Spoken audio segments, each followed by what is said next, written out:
Bismillahirrahmanirrahim. Alhamdulillahi wa kafa. Wassalatu wassalamu ala sayyidina Muhammadinil Mustafa wa ala alihi wa ashabihi ahli sidqi wal wafa, amma ba'd. Subhanaka la ilma lana illa ma 'allamtana innaka antal alimul hakim. Wa la hawla wa la quwwata illa billahil aliyyil azim.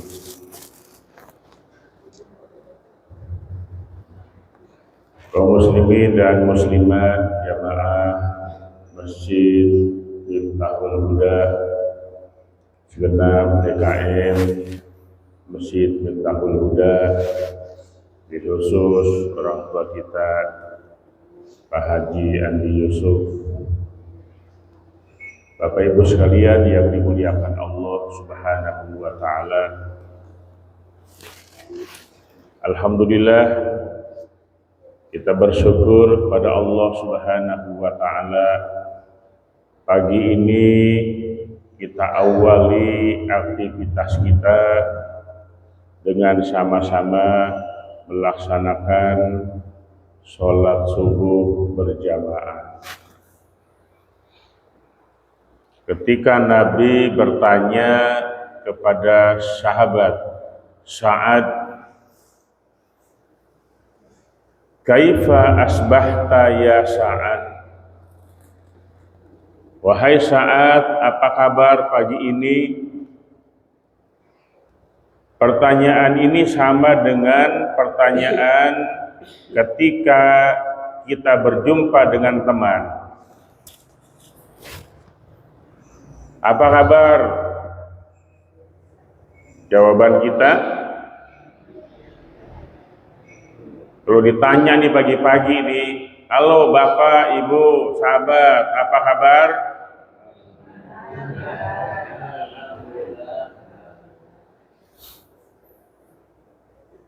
Kaifa asbahta ya Sa'ad? Wahai Sa'ad, apa kabar pagi ini? Sa'ad menjawab, asbahtu mu'min billah. Ya Rasul, pagi ini saya dalam keadaan iman kepada Allah. Maka ketika juga Nabi bertanya kepada para sahabat, kaifa asbahtum? Bagaimana kabar kalian pagi ini? Asbahna mu'minina billah. Alhamdulillah, pagi ini kami dalam keadaan iman kepada Allah. Ini Pak Suwardi, Ketua DMI Jakarta Utara. Yang dimunculkan adalah nilai-nilai iman.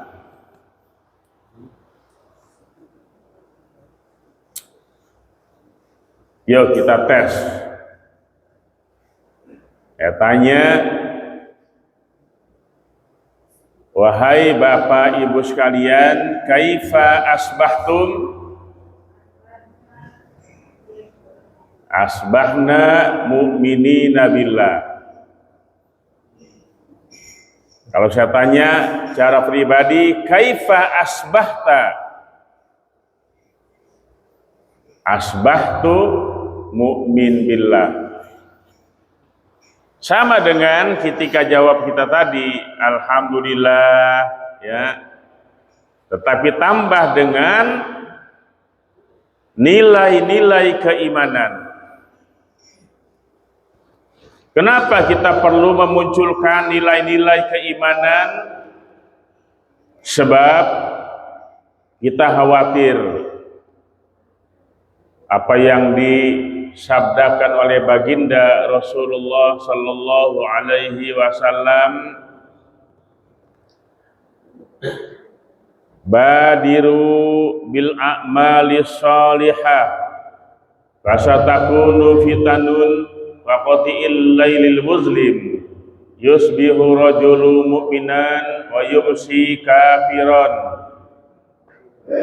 wa yumsi mu'minan wa yusbihu kafiran yabi'u dinahu bi'aradim minad dunya. Segeralah kalian dengan berbuat amal soleh. Fasatakunu fitanun, karena bakal datang fitnahan kaqati'il lailil muslim, laksana malam yang gelap gulita. Di waktu pagi seseorang beriman, wa yumsi kafiron, kemudian sorenya sudah berubah menjadi kafir. Wa yumsi mu'minan wa yusbihu kafiron. Ada orang yang sorenya masih beriman, lalu paginya sudah berubah menjadi kafir. Yabi'u dinahu bi'aradim minad dunya. Dia jual agamanya dengan keuntungan dunia. Godaan dunia amat sangat luar biasa. Bujukan, rayuan, tawaran agar kita mau menukar akidah kita, menukar nilai-nilai keimanan kita dengan dunia. Oleh karena itu, mari alhamdulillah pagi ini kita keluar rumah menuju Masjid Miftahul Huda yang nampak bangunannya sudah begitu indah dan megah, biarpun belum kelar, tapi kita lihat di depan tuh, begitu masuk kita dari luar kelihatannya udah megah ya. Belum jadi udah megah. Gimana udah jadi nih?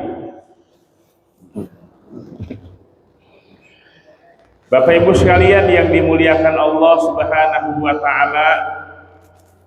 Jadi kita mengawali aktivitas kita hari ini dengan sholat subuh berjamaah, kemudian mengikuti pengajian yang insya Allah duduknya kita di sini melebihi dari kita ibadah 1000 tahun. Julusuka sa'atan fi majlisil ilmi, la tamassu qalaman wa la taktubu harfan, khairul laka min ibadati alfi sanatin. Wahai Ibnu Mas'ud, wahai kaum muslimin dan muslimat, wahai jamaah Masjid Miftahul Huda, engkau duduk satu saat di majlis ilmu. Satu saat itu 1 jam, bisa 2 jam, atau biarpun hanya 10 menit duduk kita di sini di majelis ilmu. Ngapain? La tamassu qalaman, engkau tidak menyentuh pena, tidak megang pulpen, wala taktubu harfan, dan engkau tidak menulis walaupun 1 huruf. Jadi ngapain doang? Duduk, diem, dengerin, minum teh lagi ya, sambil ngopi. Tapi nilainya kata Nabi, khairul laka min ibadati alfi sanatin, lebih baik bagi engkau dibandingkan dengan ibadah selama 1000 tahun. Umur kita nggak nyampe 1000 tahun. Ya, Pak Andi Yusuf paling baru 70 tahun kurang, 40 Pak Andi ya, ya 40 lebih lah. Nah, Bapak Ibu sekalian yang dimuliakan Allah Subhanahu wa taala, banyak ladang pahala, ladang amal yang bisa kita raih ketika kita mau meraih pahala yang diberikan Allah. Tidak pernah ada orang Islam itu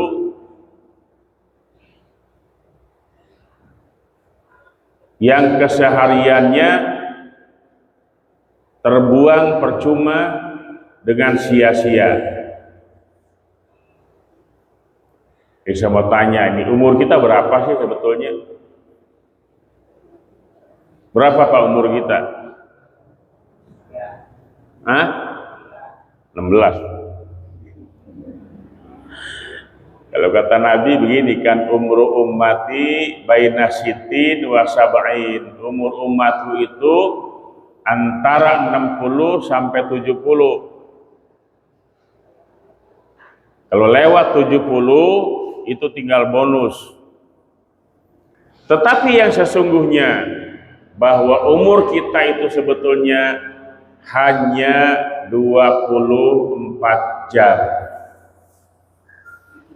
Qila fil laili wan nahari arba'un wa ishruna sa'atan. Di dalam satu hari satu malam itu ada 24 jam. Percaya nggak Bu? Dalam sehari semalam itu ada 24 jam. Dan ini berlaku bagi semua orang Indonesia, orang Afrika, orang Eropa memiliki waktu yang sama 24 jam. Presiden yang begitu sibuk waktunya cuma ada 24 jam. Pak Gubernur yang aktivitasnya sangat luar biasa, ngatur masyarakat Jakarta, dia punya waktu hanya 24 jam.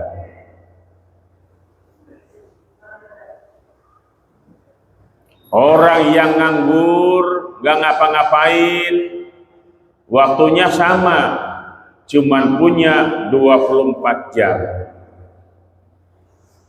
Orang kaya, orang miskin, punya waktu cuma 24 jam.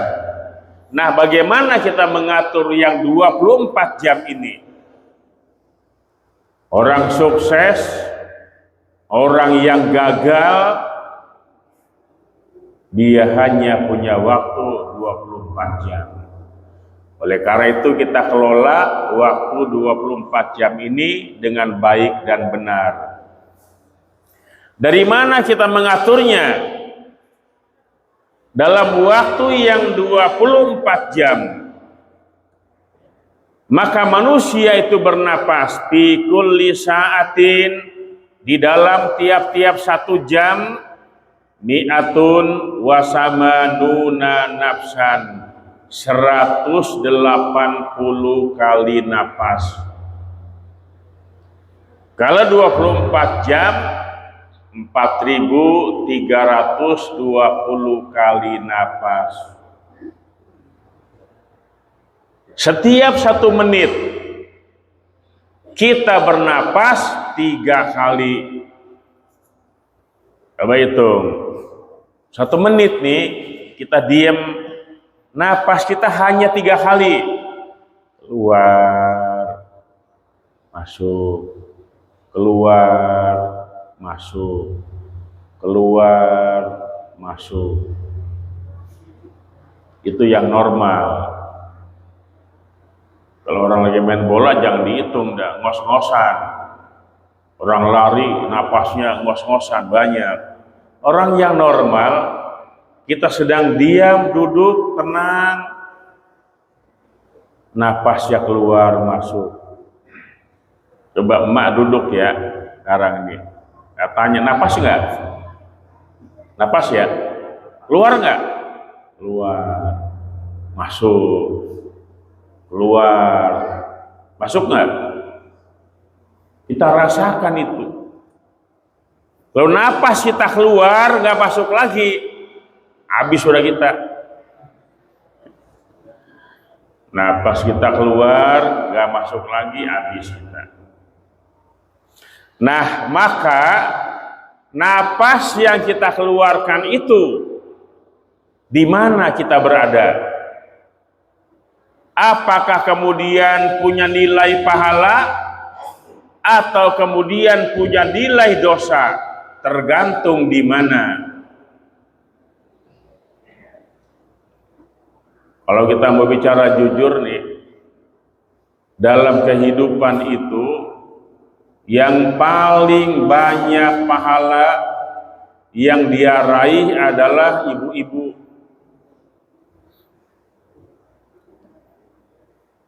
Yang paling awal beraktivitas itu adalah ibu-ibu. Bapaknya masih tidur, ibu udah bangun. Bapak belum berangkat kerja, ibu sudah kerja. Menanak nasi, manasin air, bikin kopi suami, menyediakan sarapan buat anak-anak. Malah ada yang pagi-pagi udah nyambel. Aktivitas yang dilakukan itu bernapas nggak? Waktu goreng tempe, waktu dia nyambel, waktu dia nyuci, itu nafas. Jangan dikira nafas yang dia keluarkan itu sia-sia. Tidak. Giles pakaian dengan penggilesan itu punya nilai ibadah. Bukan hanya ketika memang bahwa pekerjaan itu udah nyata-nyata ibadah, tetapi nafas yang dia keluarkan adalah nafas ibadah. Makanya syukuri selagi kita masih bisa bernapas. Tidak ada waktu yang terbuang percuma napas kehidupan kita. Ustaz, bagaimana kalau kita tidur? Orang tidur itu matanya merem, tidak ingat apa-apa, napas enggak? Tetap dia napas. Biarpun dia lagi tidur, matanya terpejam, tidak ingat apa-apa, tetapi karena dia napas, napasnya punya nilai ibadah. Asal dengan catatan sebelum dia tidur ikuti sunnah Rasul. Berdoa sebelum tidur. Kalau perlu berwudu sebelum tidur. Wudu dulu, baca doa. Nanti kalau dia mati, napasnya keluar, ternyata kagak balik lagi, dia mati syahid. Ya, berwudu, kemudian doa sebelum tidur, mata terpejam, gak ingat apa-apa, tiba-tiba mati dalam tidurnya, maka dia punya nilai mati syahid. Pengen gak? Pengen begitu? Kapan maunya? Nanti dulu ya, amal kita belum banyak. Makanya orang yang mau tidur itu doa.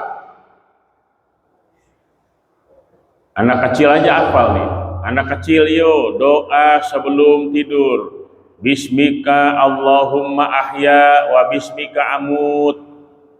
Anak umur 3 tahun hafal. Anak umur 4 tahun hafal. Bagaimana maknya tuh? Apalagi bapaknya. Oh, orang kata, tuh anak siapa tuh? Umur 3 tahun setengah.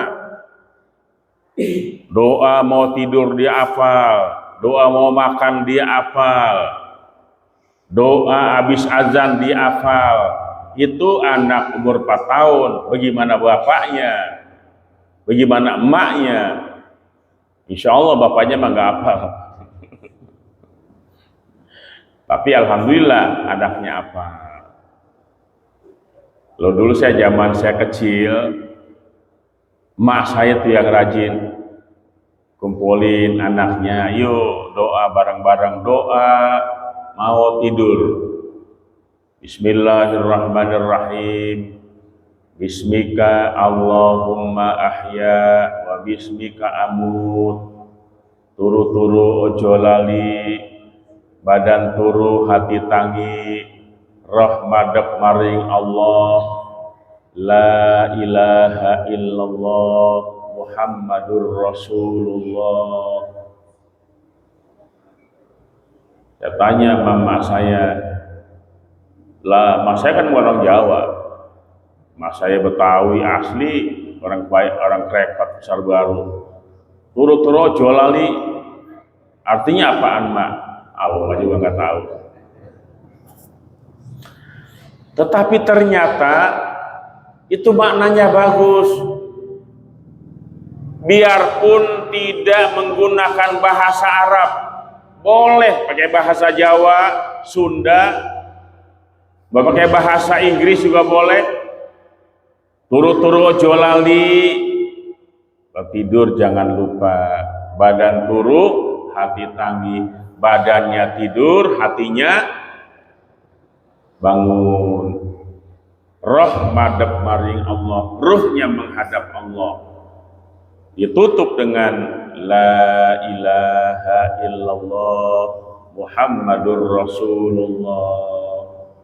Merem kita, napasnya keluar, malaikat mencatat, keluar catat, masuk catat, keluar catat, nggak masuk lagi, catatan malaikat. Napasnya dia keluar, kemudian nggak masuk lagi, terhitung dia syahid. Enak orang Islam ya, karena orang Islam itu ketika dia tidur, tidurnya punya nilai ibadah. Niat malam tidur, nanti jam 3 bangun, sholat tahajud, lanjut sholat subuh, semuanya punya nilai ibadah. Nah, jamaah sekalian yang dimuliakan Allah Subhanahu wa taala, maka dicatat waktul khuruj wa waktud dukhul, ketika keluar dan ketika masuk, itu semuanya dicatat. Nah, dengan napas ini kita punya kewajiban. Setiap yang bernapas itu manusia, itu dia punya kewajiban. Kewajibannya adalah melaksanakan ibadah. Wa ma khalaqtul jinna wal insa illa liya'budun. Tidaklah aku ciptakan jin dan manusia melainkan untuk ibadah. Semua makhluk yang Allah ciptakan, dia melaksanakan ibadah. Bukan cuma manusia yang ibadah. Jin ibadah, bahkan jin sama dengan manusia kewajibannya. Tumbuh-tumbuhan ibadah, pohonan ibadah, hatta khitanil ma'i fil bahri, sampai ikan di dasar lautan pun itu ibadah. Semua ibadah, tunduk, patuh, menyerah kepada ketentuan Allah Subhanahu wa ta'ala. Nah, kalau makhluk yang lain saja ibadah, apalagi manusia yang diberikan akal pikiran yang sempurna. Manusia makhluk paling sempurna. Laqad khalaqnal insana fi ahsani taqwim. Sungguh Allah menciptakan manusia dalam bentuk yang paling baik, dalam bentuk yang paling sempurna. Bahkan manusia itu lebih mulia dibandingkan dengan malaikat sekalipun. Muliaan mana manusia dengan malaikat? Jelas muliaan manusia. Kalau malaikat mah aman udah. Malaikat itu konsisten dengan masing-masing tugas yang diberikan. Wajar kalau kemudian manusia itu diberikan nilai plus oleh Allah Subhanahu wa taala. Kalau malaikat mah yang diperintahkan sujud-sujud terus. Jagain neraka terus. Malaikat Ridwan jaga surga, jagain surga terus. Malaikat Raqib Atid mencatat amal baik dan amal jahat, itu tugasnya. Sementara manusia itu dia punya kewajiban yang lebih. Makanya iman manusia berbeda dengan imannya malaikat. Yang pertama imannya Nabi dan Rasul. Yazid, selalu bertambah. Wala yanqusu, tidak pernah berkurang. Nabi, malaikat ya. Malaikat itu la yazidu wa la yanqusu, stabil, tidak bertambah dan tidak berkurang. Itu iman malaikat. Yang kedua imannya Nabi dan Rasul. Yazidu wa la yanqusu, bertambah terus, tidak pernah berkurang.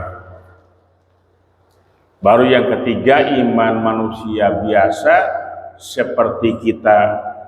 Kita bukan Nabi, kita bukan Rasul. Makanya imannya yazidu wa yanqusu, bisa bertambah dan bisa berkurang.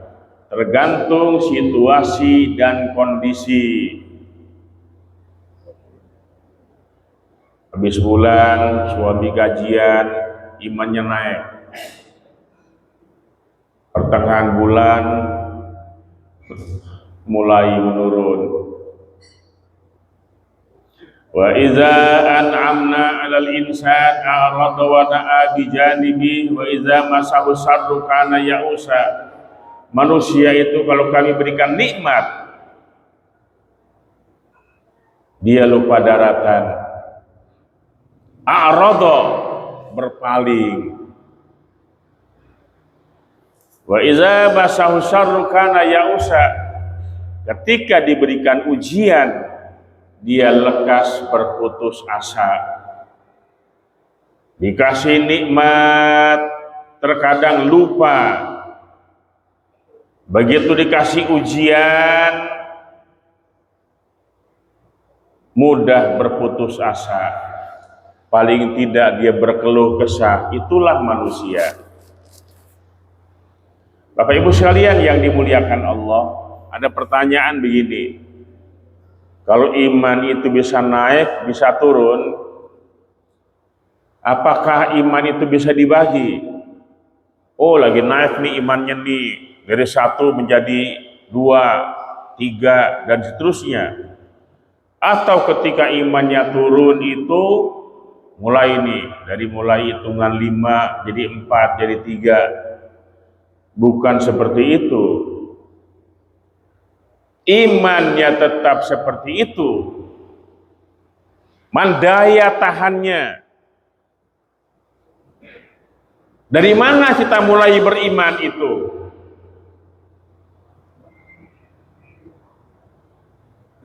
Kita mengucapkan 2 kalimat syahadat, asyhadu alla ilaha illallah wa asyhadu anna muhammadar rasulullah. Lahirlah sinar cahaya yang terang benderang. Makanya kadang-kadang gini, suka ada pertanyaan iseng. Ayo, Bapak Ibu, sejak kapan Anda jadi orang Islam? Macam-macam jawabannya. Ini kan pertanyaan iseng nih. Ayo, Sejak kapan Anda itu masuk Islam? Lahir. Oke, sejak lahir katanya. Siapa lagi? Oh, sejak saya nikah depan penghulu baca syahadat. Ada. Biarpun syahadat kan bukan rukun nikah. Orang nikah nggak pakai syahadat sah nggak? Sah. Oh, karena orang tua saya Islam. Jadi turunan. Nah, jamaah sekalian, kita ini jadi orang Islam sebelum kita lahir. Ketika kita masih ada di alam arwah, alam yang pertama di kehidupan manusia. Allah tanya, alastu bi rabbikum, bukankah aku Tuhan kamu? Qalu bala syahidna. Mereka menjawab, kita semuanya menjawab, benar, kami menjadi saksi. Disitulah kita bahwa kita sudah bersaksi bertuhan hanya kepada Allah. Itu ketika belum lahir. Bahkan bukan hanya manusia, seluruh makhluk Allah, dari mulai hewan, tumbuh-tumbuhan, semuanya Islam. Tanya pohon agamanya apa? Islam. Tanya ikan laut, apa agamamu? Jawabnya Islam. Itu ikan arwana yang dipuji-puji oleh orang-orang Cina. Arwana, lu yang muji-muji lu tuh orang Hindu, Buddha. Tanya agama lu apa? Arwana akan menjawab, agama saya Islam. Jelas ya. Jadi kita sebelum lahir sudah Islam. Makanya kita punya iman. Kita tonjolkan, kita munculkan di dunia ini. Oh, saya membaca 2 kalimat syahadat, lahirlah cahaya yang terang benderang. Kemudian dia ibadah kepada Allah, maka hatinya itu disinari oleh cahaya yang terang benderang. Nih, hati kita itu ada sinar yang terang benderang.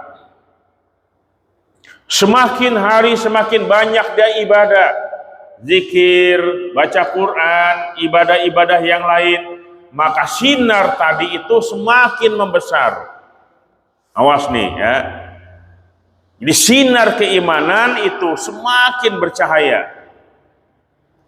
Sekali waktu dia berbuat dosa, maksiat, maka cahaya itu akan kena noda nuktatun sauda, setitik noda hitam. Nah, ketika sinar keimanan itu ada tetesan noda, segera dia istighfar, mohon ampun kepada Allah, maka noda hitam itu langsung terhapus. Ibarat orang lagi nulis salah, oh segera ditip X, dibetulin dengan tulisan yang benar. Makanya orang habis sholat tuh, tadi imam kita sholat selesai, assalamualaikum warahmatullahi, assalamualaikum warahmatullahi, ngapain?